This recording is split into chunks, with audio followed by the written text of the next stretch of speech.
Hi, I'm Imogen Lamport from Inside Out Style and Your Type of Style. And I'm Jill Chivers from Shop Your Wardrobe and also from Your Type of Style.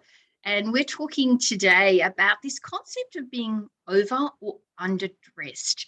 It's such an interesting question to ask women when it comes to their style.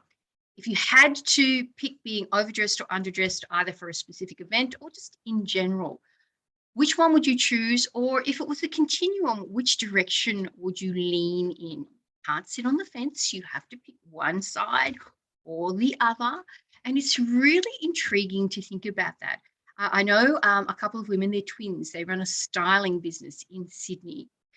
They're Miss Grey, they are. And they say their tagline is always overdressed. And that is their whole ethos towards style. It is always about stepping it up, which when you look at their style, they don't have this itemized, but you can see it.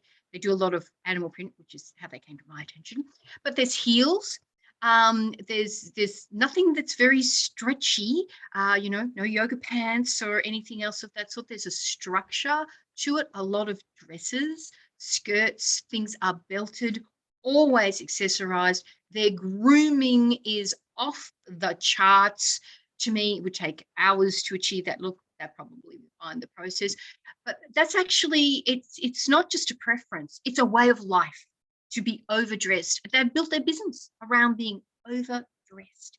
It's so fascinating when you think about which one would I choose. Would I go down one end or the other, or would I just, if I had to, would I just lean one way or the other? It's interesting, isn't it? Because I know I'm an overdressed girl, and I think you're an overdressed girl too. And do you think there is what do you think between overdressed and underdressed, and if there's a psychological type that's more likely to be underdressed or overdressed? I think it's the last letter. I do. I think that actually informs it, whether you have J or P. I believe that has something to do with it. And I think we also have to be careful that we are not putting a value judgment. There is no overdressed is better, underdressed is worse, or the reverse. This is not about some sense of right or wrong. And also, I think our terms of, and we'll talk about this as the video goes on, what do we mean when we say overdressed or underdressed? But to me, when I think about that overdressed, quality, I think I lean in that direction of J, because it has that sense of structure to it. It has that sense of order to it, often a sense of some sort of boundaries, different SJs to NJs, so that it shows up differently, but there's a sense of a container into which style goes. Our ESTJ Style Muse actually said in our interview for the report that if she went to an event where she was underdressed, she would want to leave. And that's really, really interesting, because some of our P types, when we were interviewing them, it wasn't even a factor. Like, oh, wow, I would have to be prompted. I would have to be given like an index card to think about. How am I in relation to other people? It just doesn't even come up. And if I happened to notice that I was out of step, I would just think it was funny, or I would think it was quirky, or I would think it was something other than a need to leave this event. Now, I think that's significant. I really do. I think if the thought of being out of step with what everyone else is dressing in this overdressed, underdressed thing forces you to go home, I think that's a big thing. That's interesting, because I'm also thinking about people I know and, who I experienced in their style. And I certainly know, and it's probably FPs, NFPs in particular, but also SFPs who would rather be overdressed than underdressed. Because I think that being stylish is probably something that they value. And given that FP is related around what they value. Now, there'll be other ones who don't care, but the ones I know, because of course we're in the style world, and that they would much rather be overdressed than underdressed. And I, so that's where I kind of go. And I think there's probably, even more nuance than just, J or P. And I probably know some maybe TJs, maybe STJ, or potentially some NTJs who'd rather be underdressed, because they don't value, they don't want to stand out, and they feel that being overdressed is standing out and somehow negative. Yeah. And I think, so this is where I think it's a really, kind of where you might go, well, pretty much most SFJs will want to be overdressed and underdressed.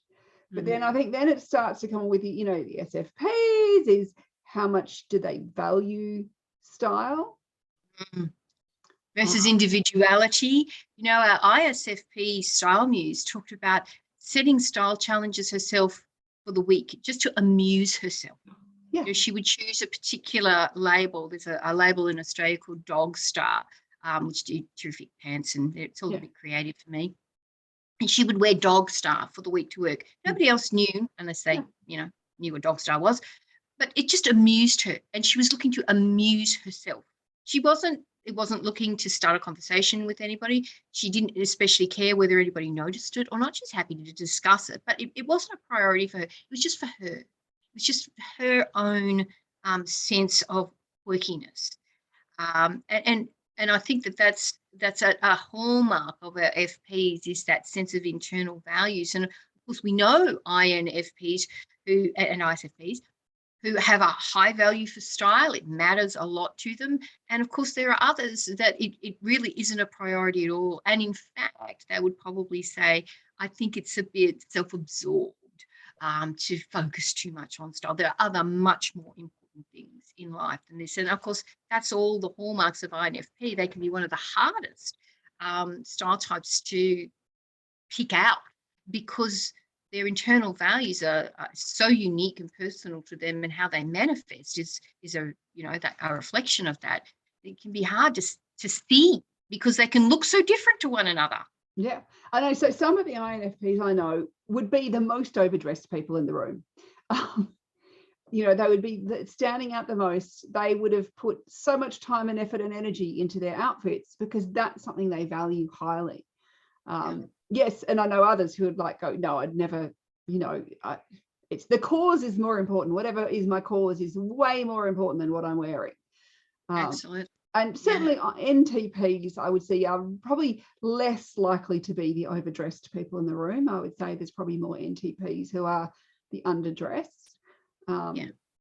NTJs, more likely overdressed than underdressed. And I think part of that is that the TJ being about being more effective and being aware of what we're communicating, thinking about, well, I want to be putting my best foot forward.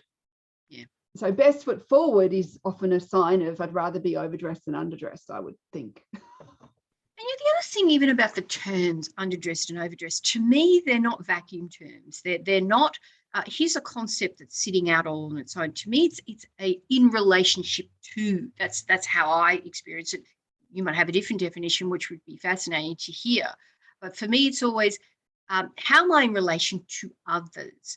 That to me is the only way I can tell if I'm overdressed or underdressed, is looking at how other people are dressed. And of course, it can be a hard thing to gauge if you're going to an event you've never been to and you don't know much about them. But to me, that's what's also fascinating about it. And as someone who values relationships, connections, harmony, that is a big factor for me. And we've talked about this before, the idea of how do you be overdressed, in a casual environment, which is where I live. But the other component for me is how do you be overdressed and not be out of step? Because being out of step is bad for me. I don't want to be out of step. I don't mind having something that's different to everybody else, just so long as it doesn't separate me from the crowd in a bad way. Yeah, that's fascinating, isn't it? Because out of step is different from, out of touch, or out of, like having that overdressed, but still appropriate. And it still works for the environment. It's just a level up on the average person. Yeah. But it's not, you're not wandering down the street in a ball gown. No, I'm not. How do you think about overdressed and underdressed as terms or a continuum Like what's up for you? Very much.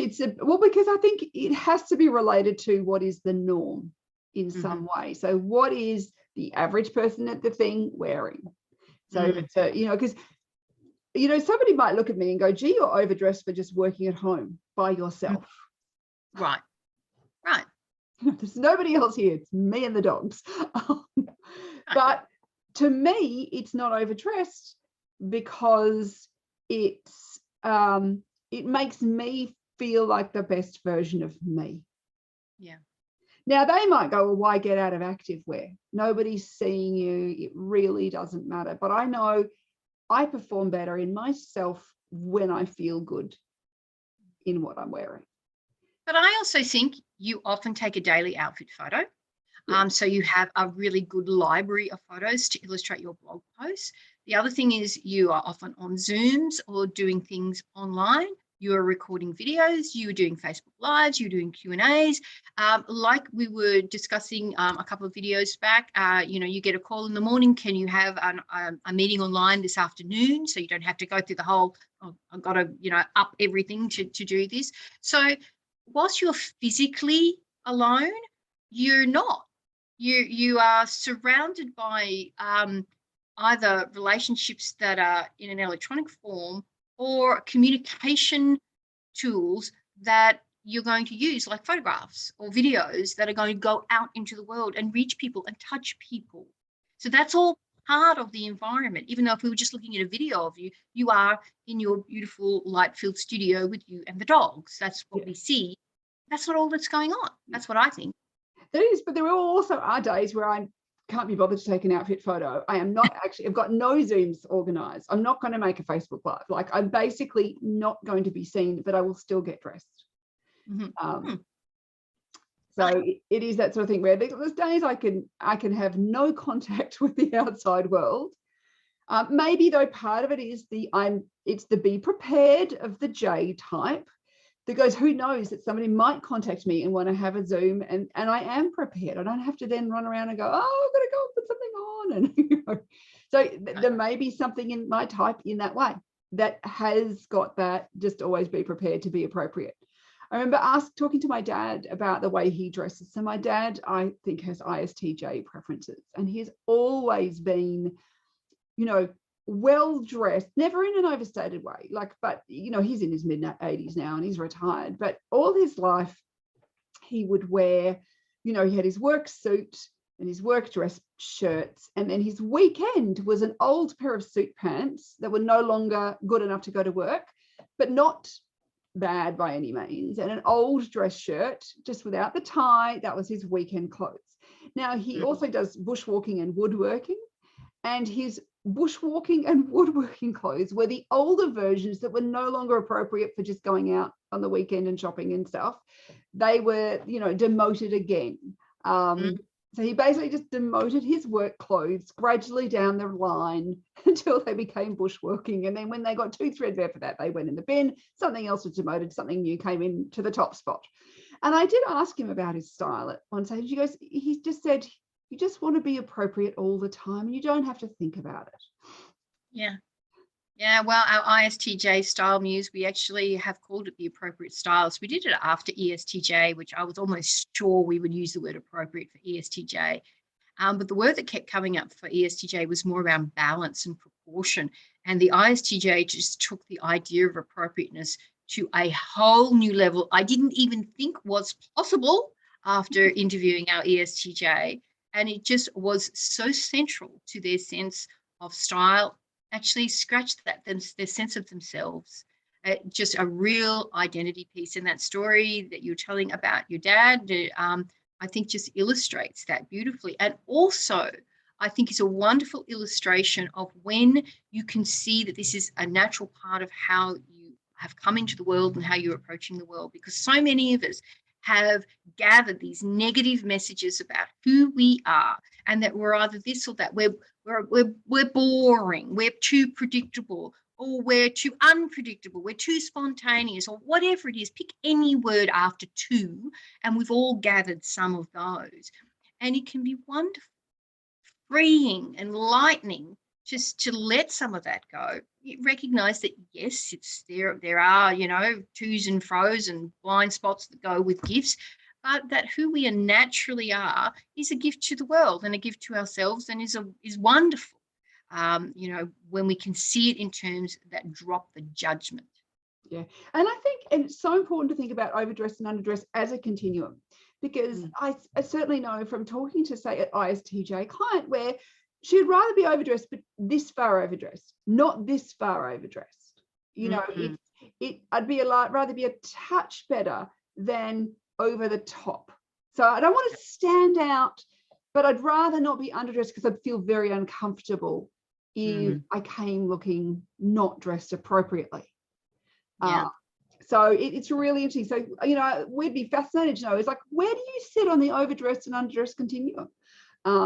How far from, you know, that kind of the what is perfectly dressed, I don't know what that is anyway, but it is thinking about that word, you know, like, because there are definitely people I've talked to who go, oh, you know, anytime I'd rather be underdressed than overdressed, you know. And in fact, they will, you know, and this is where I've been to weddings and like, and I'm thinking, these people, they've not even got, it feels like they've not even tried to get dressed at all for this wedding. It's almost like they were washing the car and looked at the clock and said, oh, there's a wedding on, let's go. Oh, yeah. It was just like their everyday pair of jeans and t-shirts sort of thing, where you just like go, well, that's, we've not put any thought in, and they're still very comfortable in that environment, where you or I would be very uncomfortable if we'd turned up in that.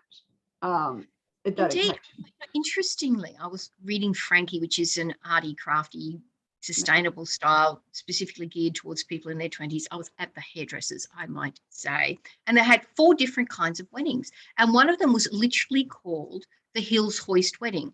It was, Hills Hoist is an Australian invention. It's a washing line, and they you know, didn't want to spend any money. They didn't send out invitations. They just texted people, you know, be over at our place at 2:00 on Saturday. And they were both wearing Vans, you know, sneakers. Hers were a step up from his. They were leopard print. You know, he was wearing a flannelette shirt. You know, they literally, I think they got Uber Eats to cater, and it was their perfect wedding. They just absolutely loved it. And there was a few shots, and it really was like you expected somebody to turn up, you know, with a shovel and a wheelbarrow. Maybe we'll do a little bit of weeding in the garden while we're all out here, you know, having the wedding. And to me, that's a perfect illustration of how, if you were, say, even wearing high heels and a structured, I think of it as the TV presented dress, you would be overdressed in that environment, because the whole context of it was so low key and deliberately so. And they talked about what they wore as a significant part of what they wanted their wedding to be about. So when people say style doesn't matter, I say rubbish. Even where, you know, what they're talking about is that dress for success. If you're not wearing a suit to your wedding, you're not doing a wedding. That's, you know, that's not what we mean, because this couple had deliberately, specifically, consciously chosen a look and aesthetic in what they were wearing. Style mattered to them enormously. And if they had been gifted a suit and some kind of, you know, white Cupid doll dress, they probably wouldn't have worn it. It's not what they wanted. It wasn't who they were. It wasn't how they wanted to set up their wedding, their marriage. Sounds like a very ISFP wedding to me. Oh, it's great. You know, it's not what I wanted for my wedding, which 22 years ago, but I thought, yeah, awesome, because it's consciously chosen, you know, and that's what it's all about. And that's what your type of style is all about. Consciously chosen, claiming for yourself what is right for you, that sense of authenticity. What does this mean for me? Tuning in the style input and advice that's going to help you and propel you forward, tuning out the messages that are just not right for you. And that's what we offer with your type of style. You know, it's a 12-month journey, 12 modules, all focused on different elements of style, all have an element of your style type, although 3 of the modules specifically get into psychological type elements.